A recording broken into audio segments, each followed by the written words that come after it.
The sound of Northamptonshire. Together, we can make a difference. BBC Radio Northampton. So we're going to talk a bit about hospitality, the industry, this morning, in particular pubs, bars, restaurants, because it's been a couple of weeks since the curfew came in, meaning that, you know, all people have to kick people out at 10 o'clock. Lots feel that's not making a difference, and some places are worried they may need to close. There's a social media campaign gathering a fair bit of momentum. It's called Cancel The Curfew, which is doing just that, really, calling on the government to scrap this curfew altogether. And then yesterday, obviously, we heard that pubs and restaurants in central Scotland are going to be closed as part of fresh efforts to control the spread of the virus. And we're expecting further restrictions in parts of England to be announced today. Kate Nichols is from the lobby group UK Hospitality. She says it's just more bad news for her sector. Although the restrictions might be in the north of England, it has a knock-on effect across the country because consumer confidence is so low at the moment. This will be challenging for the industry to navigate through. The fear is that this will not be a one-off. This will not just be 2 weeks. It will be a protracted series of closures, and it ends up being death by 1,000 cuts for many small businesses across the country. Let's speak to Miranda Richardson, who's landlady of the Live and Let Live pub in the village of Harpole. Morning, Miranda. Good morning, Annabelle. How are you? Yeah, I'm good, thank you. Well, probably better than you. You must be thinking, oh, what's coming next? Yeah, it is very much like that. You can't plan anything because you don't know day to day what the next new measure will be. You know, you can't look forward to doing anything. You can't confirm bookings from people for special events because you just don't know what is round the corner. And that's not really how people like to run business. So how's trade been? Let's look at before the curfew. You know, when you went back to opening, what was it like? Did you get busy? Did you do the Eat Out to Help Out? Yeah, absolutely. Back in July, we reopened July 4th and it was fabulous. Just brilliant to see people back in the pub, my regulars, the villagers, people coming back out to eat with us because they used to come in and have lunch or dinner with us. Wonderful. We had a very small part of the Eat Out Help Out campaign. We kind of only do food from Wednesdays onwards. So we enjoyed a good Wednesday. Which was fabulous, a little boost to the business. The rest of the week, our Friday, Saturdays are our backbone, really. So they just kind of kept us going. And Sunday lunch is always a fabulous fun. We have lots of the regulars and lots of people who will come out and enjoy their Sunday afternoon drink with us.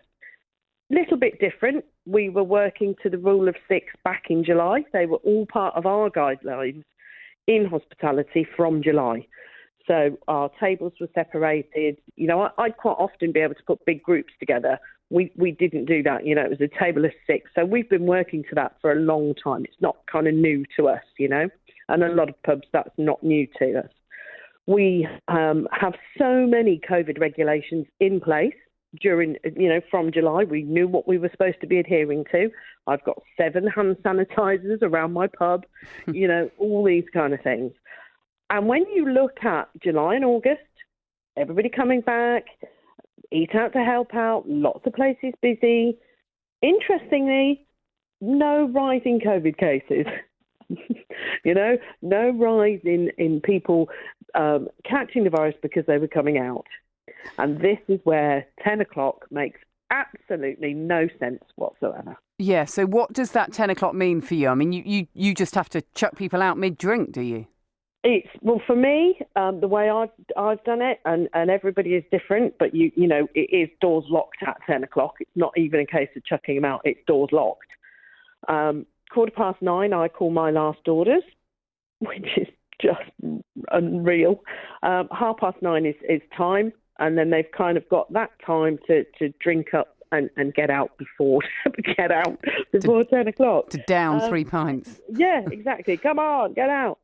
It's not how I want to do things. Not how I run my pub. I've got people that come out, and this will be across the country, not just little village pubs, but everywhere, where people will get home from work in an evening. They may have their dinner. If they've got small children, they might put the kids to bed, and 8:30, 9 o'clock be the time they might go out, join their friends, go out and meet up with their brother or sister or dad or whatever for an evening pint, and you can't do that now.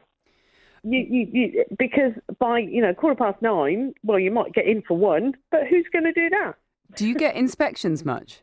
Oh, I've had an inspection. I've had an inspection and had someone from South Northampton Council come and see how we were doing things, what we were doing to the new guidelines, and in preparation. And I've still been working with them to make sure my risk assessment is up to scratch. That's something that we all have to have, risk assessments. I wonder if somebody having a little birthday party at home with lots of people has a risk assessment. Probably not. And Can again, this is... Go on. Can I ask then, because the reason they brought in the curfew is they say, after 10 o'clock, people get drunker, they're more difficult to control. So what was it like before the 10 o'clock curfew came in? When people are drunk, how do you tell them to socially distance? So how we've been doing it is everybody's still been seated anyway. So I haven't had anybody standing in my pub since July, since reopening. Again, part of the guidelines. And if you are a landlord that runs a respectable and responsible environment, that's what you do. And if you've got the respect of your customers, they will acknowledge that as well. It's very difficult, and it's very, the hospitality industry isn't a blanket vision. We're not Sainsbury's, where you can discs on floor, space, please don't work in this area. I was in IKEA the other day. This is a two-way lane. You can't do that because not every building is the same. So that is where it is very much down to us as landlords to police that. And, this is where the hospitality industry as a whole, we are all now saying, well, hang on a minute. We have to be ridiculously compliant before COVID. That's where we have our food hygiene regulations. We have to be of a high hygiene and a high performance environment to make sure we can continue to trade. There will always be the rogue outlet. There will always be the pub that is doing late afternoon, evening drinks rather till 2-3 in the morning. There will always be that one. In life, there's always rule breakers. Yeah. So you can't look at that. But as an overall model, a hospitality industry are looking and saying, we just can't sustain the punishments you're inflicting on us for absolutely no scientific reason at all.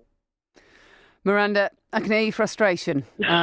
Thank you very much for joining us. You're very welcome. And we hope that businesses continue. Well, we hope you still continue to get business. You obviously run a good pub there. That's Miranda Richardson, landlady of the Live and Let Live in Harpole. And as she says, it must be just so frustrating, mustn't it, when the rules just keep changing.